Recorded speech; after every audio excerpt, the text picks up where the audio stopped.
Preparing our breakfast. We have scrambled egg, joy.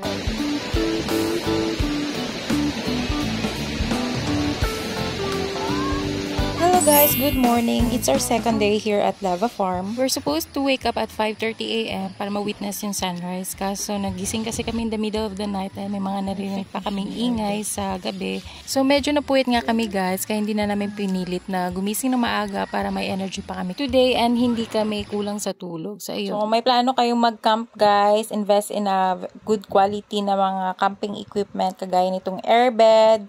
Ayan, marami kayong makita niyan sa Orange app, mga iba-ibang color and sizes. Ang kagandahan nito guys is elevated yung likod nyo sa ground, so hindi malalamigan yung likod nyo. In case pag umulan sa area guys, at least elevated na yung hihigaan nyo. Kasi yun talaga yung kalaban natin pag nagka-camping, pag umulan at basa yung ground, so hindi na kayo makakatulog ng maayos kasi pwedeng pasukan yung mga camping tent. Yung hihigaan nyo mismo mababasa. So yun, at least meron kayong airbed at elevated kayo at makatulog pa rin kayo ng maayos. Wala rin pala kayo ng makakapal na kumot guys, or magsuot kayo ng makakapal na damit para sa madaling araw hindi kayo masyadong malamigan. Kasi iba kasi yung lamig dito sa gitna ng bundok. Dong, nagkape na ka Dong. Baka para makatulog ka. Good morning guys. It's toothbrush time. Saan na oras? Alas 8. Ayan, nagising na tayo guys. Maga ang ating mata. Diba? Puyat. Puyat. Puyat ang mga person. Puyat sa. Dahil sa charot. Hindi mo talaga maiwasan yung mga ganyan pag maramihan. So ayun, mag-toothbrush muna tayo guys. And then after that, mag-coffee, dili. Mag-coffee bata. Tapos later, maliligo tayo ulit sa sapa. Ayun. Bago tayo umuwi. Ayan.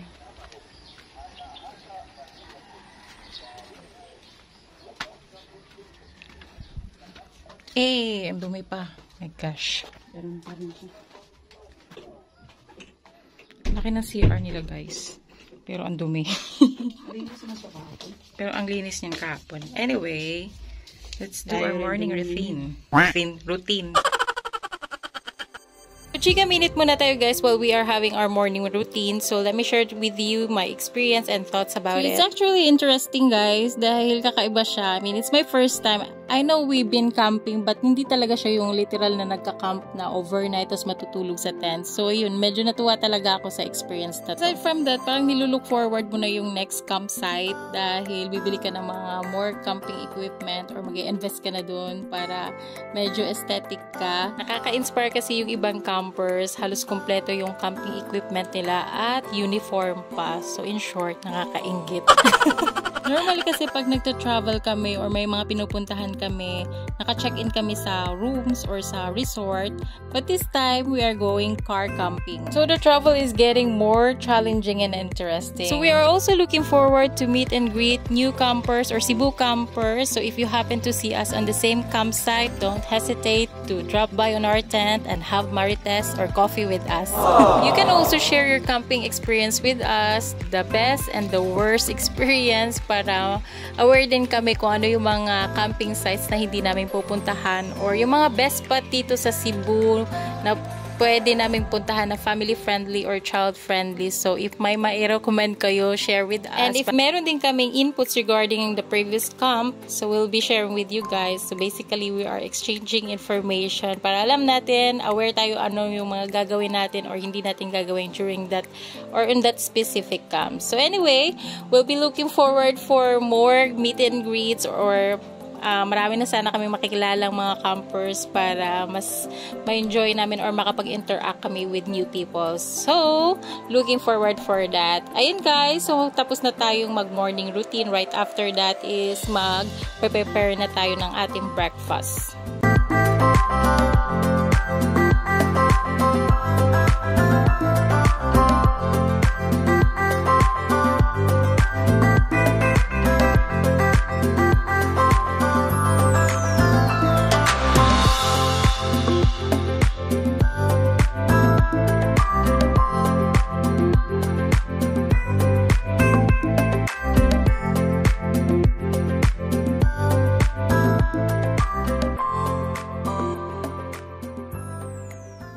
Yan to guys. Ayan. So may second floor din siya. Hindi ako makapasok. Pakita ko lang sa inyo. So ito yung restaurant area nila. Then dyan na rin yung pool. And then meron din doon mga accommodation. So maganda talaga siya for groups. Yan ang laki. Ayan. Hello Dodo.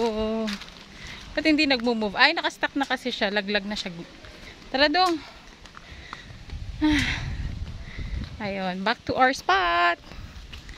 Let's go. Breakfast. We have scrambled egg, chorizo, and hot dog. So, meron din tayong spam, guys. O, diba? Ito talaga the best. Pang camping. Korean spam. Then, meron na rin tayong kanina isa sa nasaing. So, nagka-coffee lang kami at the moment, guys. Then, mamaya, magbe-breakfast na rin tayo. Yan, paano daw mag-prepare ng spam sa camping? May kutsilyo dyan eh. Hindi nga, kunyari nga wala. Kunyari wala daw. Kunyari bobo. O, ganyan. Kunyari bobo ka. Kunyari bugo ka. O, kunyari bobo ka, hindi mo alam. O, ito. Ganyan ang gawin mo. Ayan, napakatalino mo. Ikaw na. Taba ng utak mo. Yan. Yung kapal nung isa. Okay lang yan.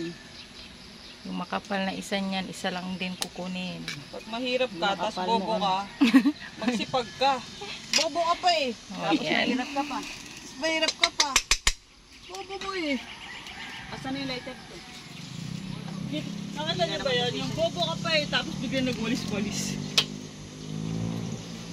Sana maluto natin lahat ng spam. Hindi bobo siya. Luluto yan. Ano? Wala talaga yung peg na ano, yung heavy duty. Oh, yun nakita ko kagapon. Kaya kapal nun. Lagay mo na yan lahat. Peg hunting tayo, peg hunting. Yan. Marami talaga yung iba iniiwan yung peg. Sa itod ng muwi. Ito mga nautusan lang. Walang pakialam. Walang pakialam kasi hindi kanila yung peg. Yan, lagay na sa isang kawali. Kalawawe. Kalalawali.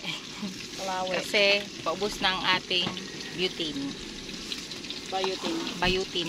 Babayutin. Okay guys. Camping vlog Pusog-pusog. is in the house. Pero parang paubos na. Kasi hindi na siya kumusog. Ang katangahan, tingnan mo, nahulog yung itlog. Hindi na kaya guys. Ang tumi niya. Favorite niya ganyan. Kasi ang dulas. Pag ganun ko ng charger. Nasa... Ano pwesa? Umusog. Enjoy the protein. At least napasaya natin yung aso.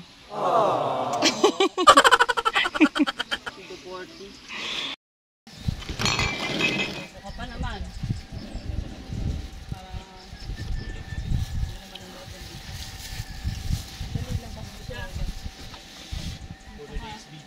Napakadali lang. Tumawag ka na rin.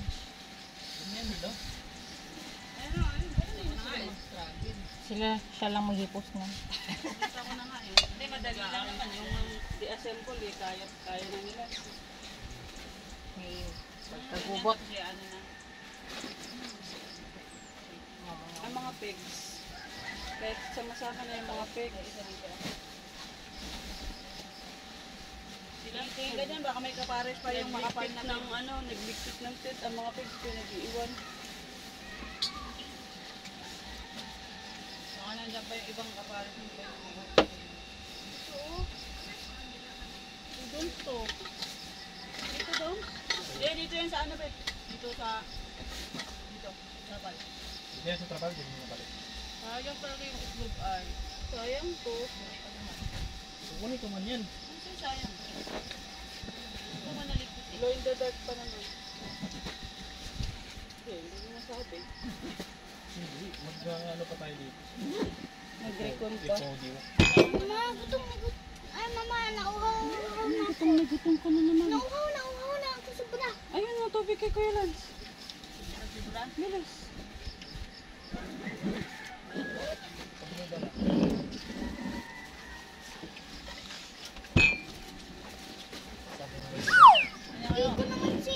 Kunin mo na lang, Lance. Ito na, sa'yo ikaw inubos mo na nga to eh. Ligo tayo ulit sa Sapa. Let's go. Bago tayo umuwi. Yan. Kasi init na ako.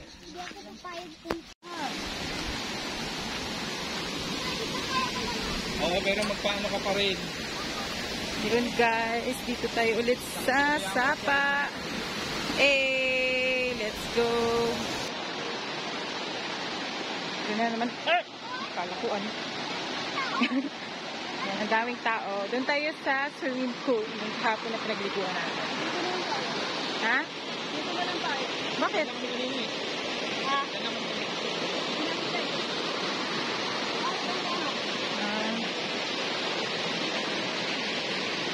Okay.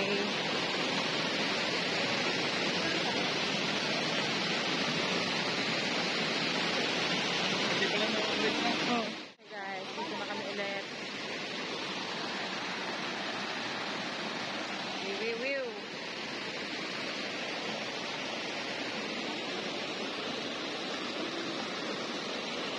Doon tayo.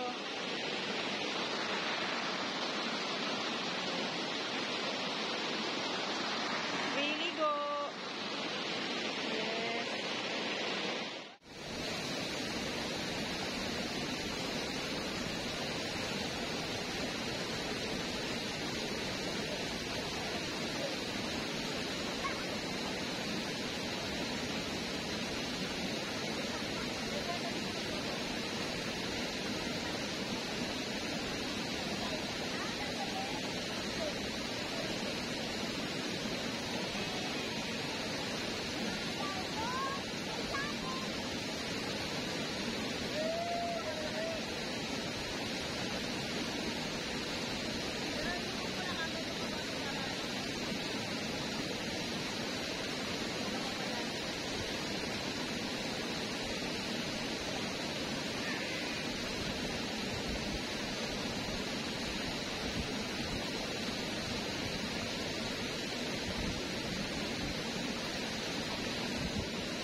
Nangangamoy bangus. Sarap. Yan siya guys. May tao pa dun sa taas. Ganda ng paligid mo. All nature. Kaya pala sa ano? Yung sa mga video ba sa Facebook? Meron nakikita na tayo na sa tayo. Ayun pala natutulog doon sa Sapa. Nakatulog lang. Kasi hindi na nakalubog yung mukha. Makakain na ka na rin ako. Yan. Guys.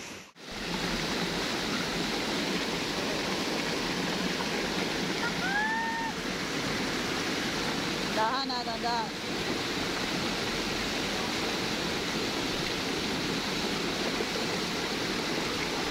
Slide mo ng puwet mo.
Guys, pack up na kami guys. Pauwi na.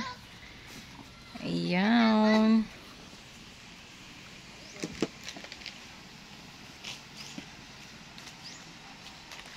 Guys, pauwi na kami. Ayun guys, dito na nagtatapos ang ating camping vlog. Thanks for watching this video. Don't forget to subscribe on my channel and follow me for more camping vlogs and travel around Cebu.